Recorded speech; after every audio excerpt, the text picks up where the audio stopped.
Welcome to Gospel Tangents, the best source for Mormon history, science, and theology. I'm Rick Bennett.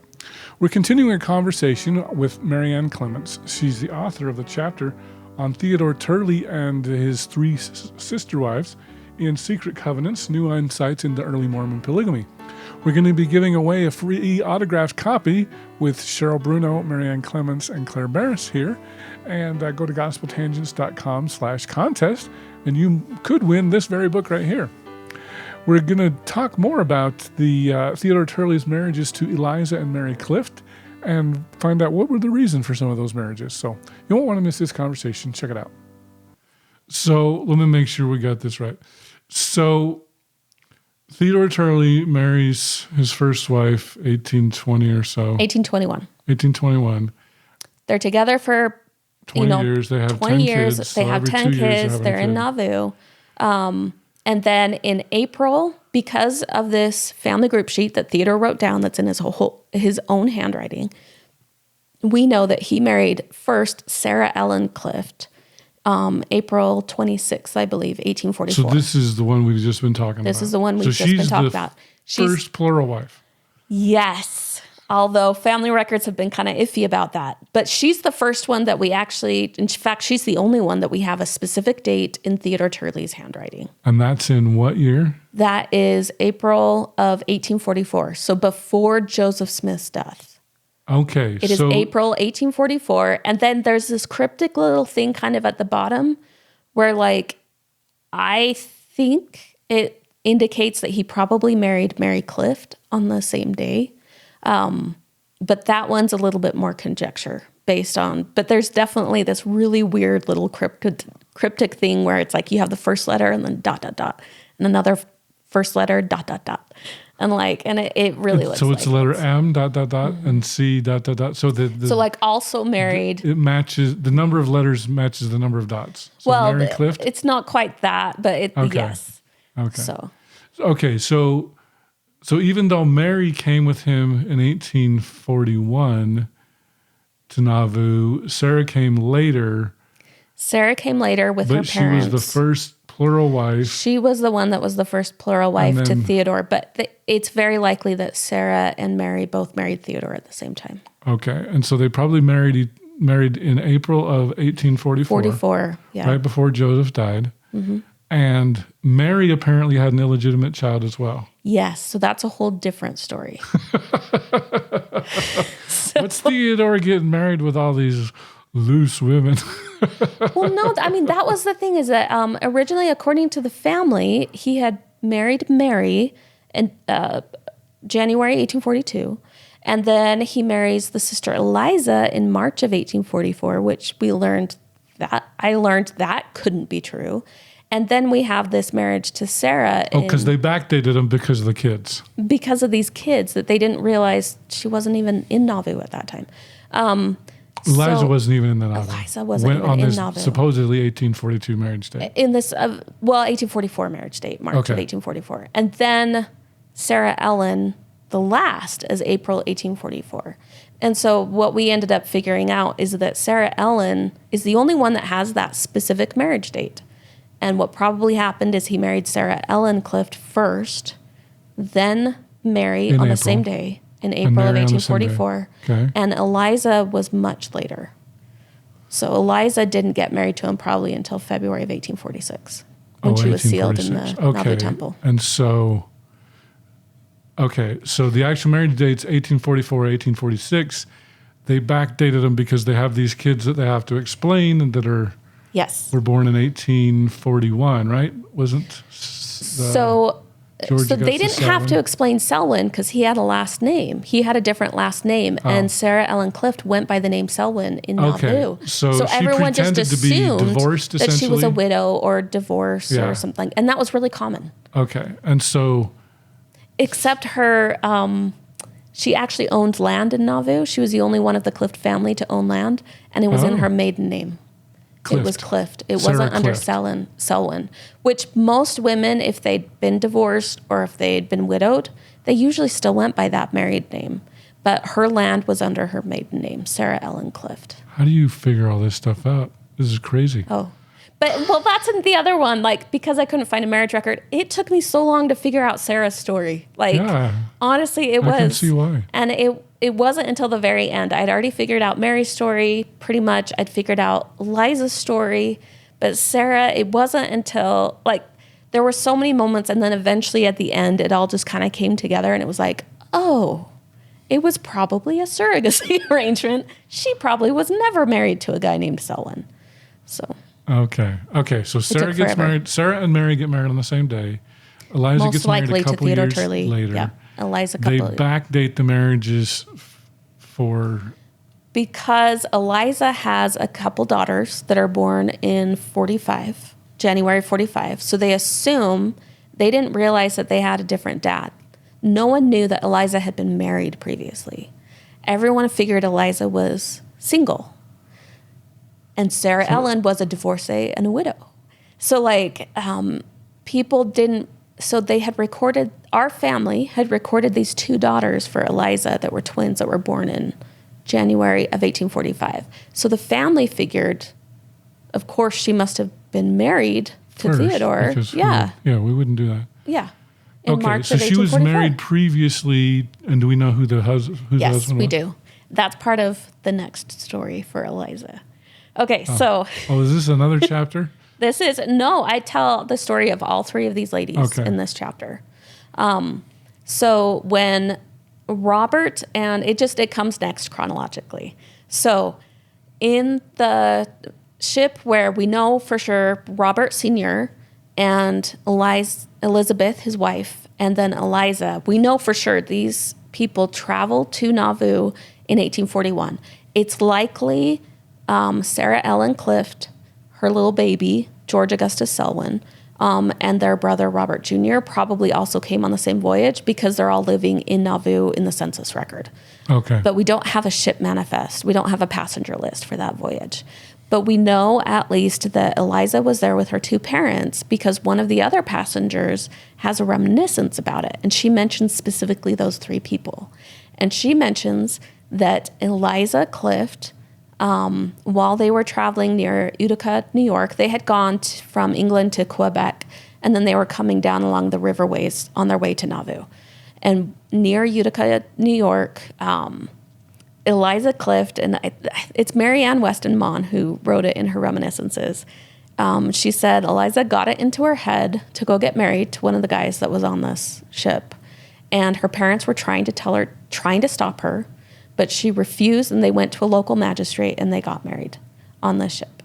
And so we have this record of Eliza Clift getting married on that ship. Later, so then suddenly we're like, wait a minute, Eliza was supposed to be single, but she clearly got married. So initially I was like, okay, well, maybe it was a quick marriage, maybe it got annulled. Like maybe that's why they're considered single.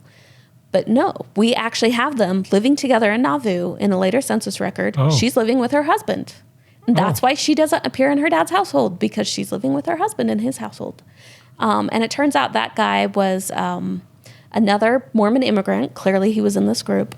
And he was from Ledbury. He was from the same area, his family for the same time. It's likely that his mom and his brother were also on that same voyage. Unfortunately, we don't have a passenger list, so we can't prove it. But again, they were all in Nauvoo shortly after that on the census.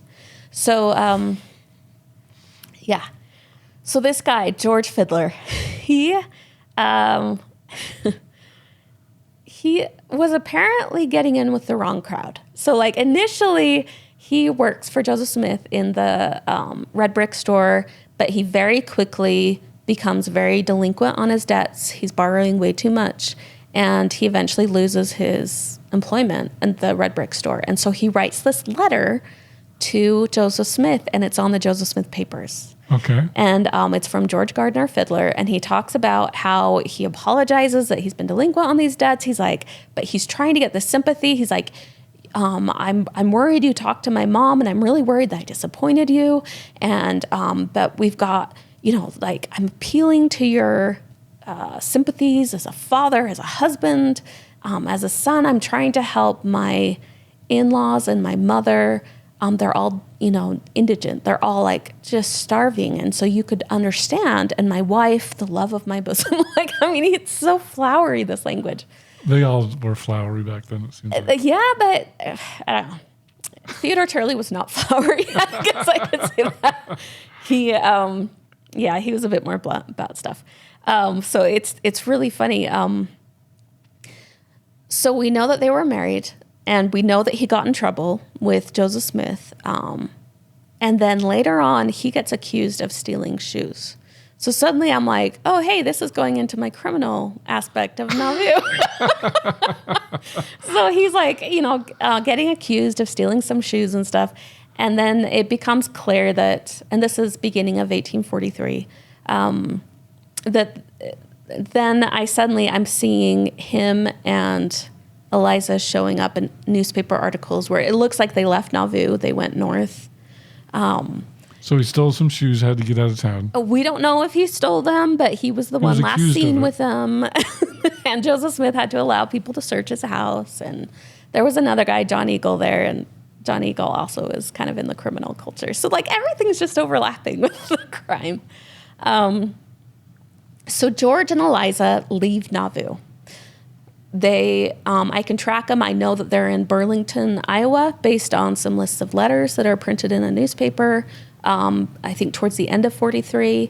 And we know eventually they get up to Galena, Illinois at the beginning of 1845. And that's where she has her babies, her twin girls. And a month after she has her twin girls, George Fiddler disappears and she never sees him again. So she's basically abandoned. Oh, so he just abandons her? He abandons her. We don't know. We don't know.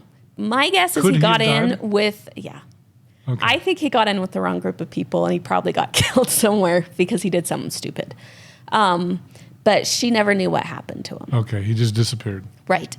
And the whole reason we know this is because when she officially files divorce from him years later, and so she has to give this entire affidavit where she explains this whole thing, where they were married, the fact that they went up to Galena, Illinois. She doesn't mention anything about the Mormonism, anything about that, because that wouldn't be very appropriate in Iowa in 1850. But she mentions that they had moved up to Galena, Illinois. She had had her girls, and he abandoned her a month later. And so that's why most places, if a spouse abandoned you for more than 2 years, you could apply for a divorce and get a divorce pretty easily. Okay. And that way she could be officially divorced and go and get married to another Theodore guy. Turley. No, she married Theodore Turley, plural. You didn't need to get divorced in order to enter a plural marriage. That was not. So this was after the whole Theodore Turley thing. But anyway, this is how we know her story, right, is because of the affidavit she gave. She had then married another guy. He also abandoned her. Oh, and no. So there's another affidavit because she declared, she got a divorce from him. So eventually she married a divorced. guy that actually treated her nice. But anyway, it's these two divorce suits. Those are the ones where we have these affidavits where she describes what had happened. And this is where we get the information. And that was something that was really important to me in this chapter, was to not go with what family members or what other people later on had just supposed happened. I wanted to really emphasize what these women themselves said happened. Okay. With Sarah Ellen Clift, I don't have her own writings, but I do have what was recorded on Theodore Turley's family group sheet for her. With Eliza, we have these divorce affidavits, which I can confirm at least, details from various other ways. And then from Mary Clift, we have her affidavits that she gave to the Nauvoo High Council. So she has an illegitimate child as well. She does, and that's another story. But Eliza is stuck in Galena, Illinois. It was a big lead mining area. You know how I know? Because Galena lead was used in a lot of counterfeiting. That's how I know. So yeah, they would actually call it Galena silver, but it was basically, everyone knew that meant lead because that's where the lead mines were. So yeah, I had learned that previously from the counterfeiting stuff. Anyway, she eventually goes back to Nauvoo. So sometime later in 1845. So no, these two girls were not Theodore Turley's kids. They were very clearly this other guy's kids. her husband's kids. And in fact, later on, her daughter that survives, one of the babies dies. But the two babies, the two girls, are named Henrietta and then Georgiana. Henry was This is Eliza's children. This is Eliza's two girls. Henrietta was first, and then you have Georgiana. I suspect later she names her Emma Georgiana. Her name is Emma Georgiana, but I think she originally was probably just Georgiana. So the dad, George, had an older brother, Henry. And that's why, because Henrietta is not a Turley name. Like most of the other names, I can kind of tell when they're, clearly family names. Okay. I was like, where the crap did this Henrietta come from? But then when I realized that her dad, George, had an older brother, Henry, who had come with them, suddenly Henry and Georgiana made so much more sense, Henrietta. And that was another clue to me that it was like, these are not Theodore's kids. These are clearly George Fiddler's kids because it's Fiddler family names, right? Okay. Anyway, so Eliza clearly comes back to Nauvoo because then we have, in Nauvoo, we have Theodore. He gets sealed to his first wife on the same day as Sarah Ellen Clift. And then later on, he gets sealed to... Oh, wait a minute. So his wife that he got married in 1821, what was her name again? Frances Kimberly. Okay, so Frances and Sarah get sealed to Theodore on the Turley. same day. I almost said Richard Turley. That would have been funny. Yeah. So Frances and Sarah get married April 1844. No, Frances has already been married. Sealed. They get sealed January of 1846 after the temple's built. Frances doesn't get sealed till 1846?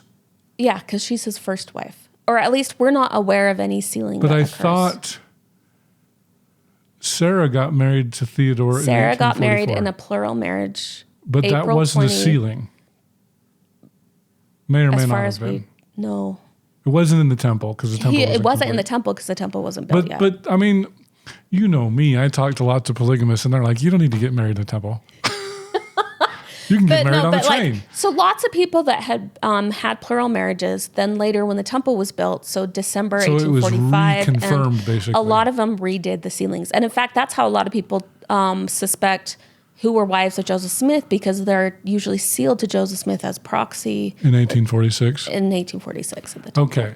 And so I just want to make sure. So Frances and Theodore get married 1821. Sarah and Mary 1844. And then Eliza, we don't know, but we know she was married to George Fiddler at least through the beginning of 1845. And then later in February of 1846, she gets sealed to Theodore on the same day as her sister Mary. Eliza sealed first, then Mary, even though So Mary's sealed twice then, 1844 and 1846? Mary is married plurally. And then as far as the temple sealing, she's sealed with her sister. I suspect they were both, Mary and Sarah Ellen were married plurally to Theodore. I don't know if that qualifies as a sealing or not. Okay. I mean, it's hard to uncover these secret practices. It is hard to uncover a secret practice. So let me make sure I've got it right. Frances, 1821. Sarah Ellen and Mary, 1844. 1844. Eliza and Mary again, 1846. Well, we have In the temple this time. in the temple, we have in January, we have Frances, Theodore's first wife, and January Sarah Ellen. 1846. January of 1846. That's when those two are sealed to Theodore Turley. Frances and Sarah Ellen. Sarah. Okay. Then at the beginning of February 1846, we have month Eliza later. and Mary. Yep. Eliza and Mary finally go through the temple. Mary hadn't gone through the temple yet. Eliza and Mary finally go through the temple, and then they are both sealed to Theodore. Mary had already had a kid with Theodore by that point, which is why we know that the plural marriage happened earlier. That's why I suspect it happened the same day as Sarah Ellen. Okay. But for some reason, they seal Eliza first to Theodore, then Mary. And then later, when they do a second anointing, it's that exact same order. We have Frances first, Sarah, then Eliza, then Mary. So my thinking as far as why Eliza married Theodore, I don't think it was ever meant to be a full-on conjugal relations marriage. I think it was more people were trying to pressure her to spiritually be looked after because financially she was probably getting support from them. But there's no indication she ever had any other kids. There's no indication she lived in Theodore's household. We don't even know if she ever made it to winter quarters. But a couple years later, she shows up with her dad in Iowa, and then she officially declares for divorce from George Fiddler. So that's Eliza's story. And that's why I don't think it was anything more than a symbolic sealing. Okay, so Eliza was a non-conjugal relationship. Most likely. I doubt it was anything. I think it was the only reason it happened was because she was abandoned. She had to go back to her family, and she needed support. He was just like... And I suspect Mary, who was the most religious of them, I suspect Mary probably made her do it, which is why Eliza had to go through first before Mary would be sealed to Theodore. Oh, really? It seems like, because otherwise Mary was absolutely a plural wife of Theodore. They'd had a kid by that point together. Like, legit had a Turley kid by that point together. She wanted to make sure Eliza was married before I think she wanted to make sure Eliza was taken care of spiritually before she was willing to do it. So, wow. And the reason why I think that there's someone else in the family got sealed on that same day, and they were also very unhappy in that plural marriage. So that's why I think there was a little bit of some pressure going on. Okay. So Eliza probably didn't live with Theodore at all. Most likely not. Mary, Sarah, and Francis all did. Mm-hmm. Okay. And they all had kids with Theodore, yeah. They all had kids after 1846? Mary and Sarah did. By the time Theodore married, had his plural marriages, Frances was done having kids. She'd already had her 10. She was done. She aged out of it. She basically aged out of it. Okay. Which is another reason why I think they were going into it knowing that these girls were fertile, they'd had kids, that it was a posterity type thing. So that's why I think it was that expectation. And the fact that Eliza didn't have any posterity with Theodore, that's another reason why I think it was more just a symbolic. I don't think it was ever intended to be anything more than symbolic, at least in Eliza's view. Okay. Wow. Sherlock Holmes. That's what we're going to call you. Okay, so that's Eliza's story. So she goes back. She officially gets a divorce from her first husband, and then she has these other marriages. But it's her affidavits in Scott County, Iowa. That's why we know her story. And it was a little kind of offensive because there's these guys, these historians, who have suggested that, Theodore had to marry Sarah and Mary in order to get to their older sister, Eliza. So obviously she was the prize because she was single. And I'm like, where are you getting this from? They're just assuming that was all. And then when I found out Eliza was actually married previously, I'm like, okay, yeah, this is people just making stuff up. Anyway, it was so frustrating because I'm like, that's not fair to the memory of these ladies. So, okay. So we've taken care of Sarah's story, we've got Eliza's story, and now we can talk about Mary's story. Because she's the fourth wife. Yeah, she's the fourth wife, but it's just chronologically. That's just how it goes. That's the only reason I did it this way. It's chronological. So Mary is the first one of the family to get baptized. She and her younger brother, James, come over with Theodore Turley's crew. About half the group had to actually spend the winter in Kirtland because there wasn't enough money to continue on. Okay. And so she, just because they were so poor, my guess is she and her little brother stayed that. So Kirtland, by this time, Joseph had been run out of there because the bank had failed, but it was still they still had church Mormons members there. back there in Kirtland. And they were fairly friendly, right? There were still active, still supporting Joseph Smith church members there. Yeah. And so that group, and a lot of people were really upset with Theodore. In fact, later on when they bring the high council charges against him, most everyone is familiar with the charges of him sleeping with women on the way between Chicago and Nauvoo, which is some family members had suggested, well, maybe he was sleeping with Mary and that was their original thing. And I'm like, no. That was way before any plural marriage. That would have been straight up adultery, right? But what they were really angry about was the fact that they thought Theodore had misused the money. They thought because suddenly they got to a point where they didn't have enough money, he had to ask for more money. That's really what they were angry about. And so the charges against Theodore, everyone focuses on the sleeping with women charges, but you really need to look more deeper at the charges. They were more upset about how he had handled the money. And in fact, it's later on that Joseph Smith, after this whole thing, because he gets frustrated with how much money it costs to bring these immigrants over, that's when they start getting the idea to bring them up through New Orleans because it's a lot cheaper. And so that's most of the British immigrants after that are coming up through New Orleans. Instead of like Boston, is that where they were coming before? Well, like Theodore Turley's group had come in through New York. There was, a couple groups that came in later that also had come in like through Quebec and the northern, but then they had to like travel Erie Canal, go through all the different waterways. And by the time they had gotten to Cleveland, close to Kirtland, in Theodore Turley's group, the money had run out. And William Clayton talks about this all in his... They're really upset with Theodore over that. They think Theodore has misused the money. They think Theodore has been unwise in his use of the money. Yeah. Okay. So, So as a result, so Theodore gets rebuked. He has to tell people that he acted unwisely, and that's his punishment. So it's not like anything really serious happened with him, which again is just I screwed up. He had to publicly admit that he screwed up, and because there were 4 different charges against him, and so it what was about the hardly sleeping any with punishment. women? Do you think those were just fake charges or what? No, but he might have been just because of the way the sleeping arrangements were. It may have been like the other charges was dancing and kissing women on the cheek, and then this one was sleeping. And but so it's like that's considered. That was scandalous. That would be adultery.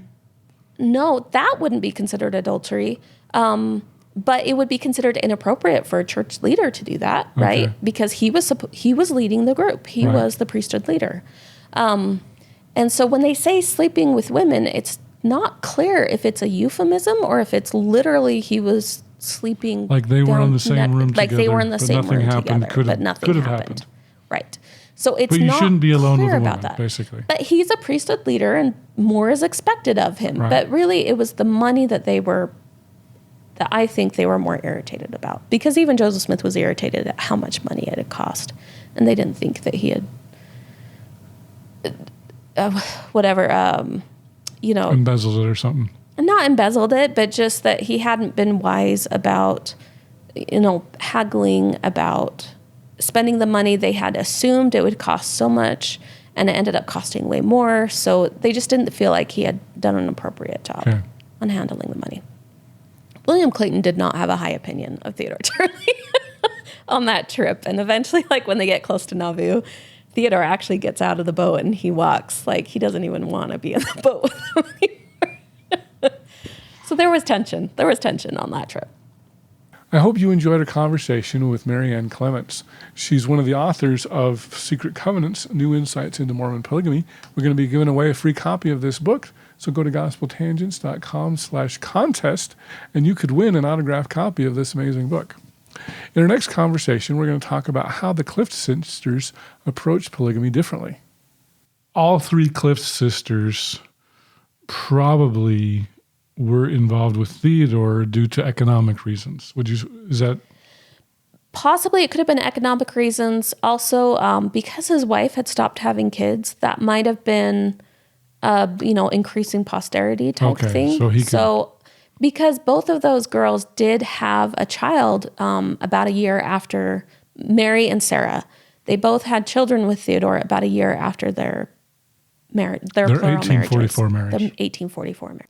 Thanks for listening, and I hope you to continue to enjoy Gospel Tangents. Consider becoming a Patreon or go to gospeltangents.com/shop, and you can get a cool tie, a hat, or even a nice mug. You can also get a sweatshirt. So check it out at gospeltangents.com/shop.